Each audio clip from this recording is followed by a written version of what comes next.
part of his efforts to muster support. I've spoken to Len, but I've spoken to How many often people. and I've how spoken recently? to business leaders, I've spoken to party members. I am speaking to everybody to build a strong, united campaign.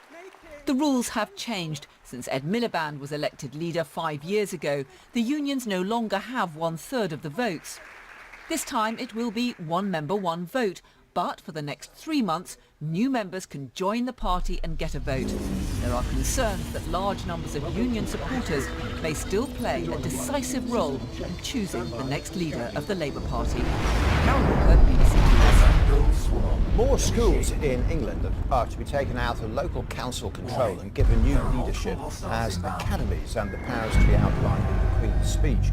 The Education Secretary, Nicky Morgan, said schools classed as coasting will face quicker direct intervention by the government.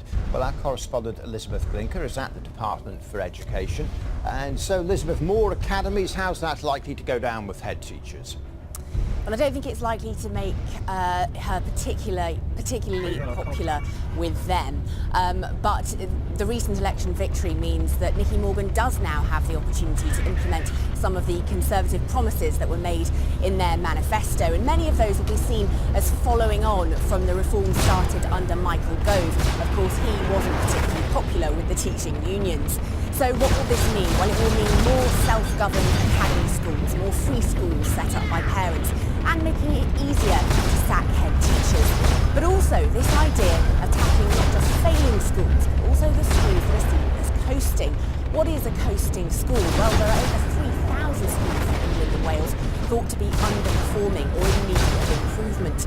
Those schools could be some or all of these ones that have been mentioned, and that could set the Education Secretary on a collision course with both parents and the teaching unions. Elizabeth, thank you very much.